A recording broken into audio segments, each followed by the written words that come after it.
தஞ்சை பெரிய கோவில் பிரகதீஸ்வரர் டெம்பிள் என்பது உலக புகழ்பெற்ற சோழர் கால கட்டிடக்கலை அதிசயம். இதை ராஜராஜ சோழன் முதல் கிபி 1003 முதல் 1010 வரை காலத்தில் கட்டினார்.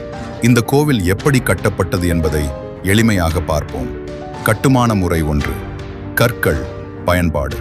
இந்த கோவில் முழுவதும் கடினமான கற்களால் கட்டப்பட்டது. தஞ்சை சுற்றுப்பகுதியில் கிரானைட் கிடைக்காததால் பல கிலோமீட்டர் தூரத்தில் இருந்து கற்கள் கொண்டு வரப்பட்டன. 2. மிகப்பெரிய கோபுரம்.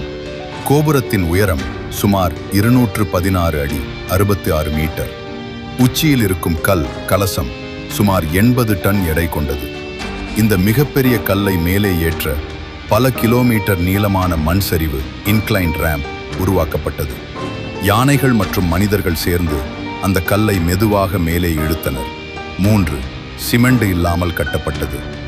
இன்றைய சிமெண்ட் இல்லாமல் கற்களை ஒன்றுடன் ஒன்று சரியாக பொருந்தும் வகையில் வெட்டி அடுக்கினர். இது இன்டர்லாக்கிங் தொழில்நுட்பம் போல செயல்பட்டது. 4. நிலைத்தன்மை மற்றும் பொறியியல் அறிவு.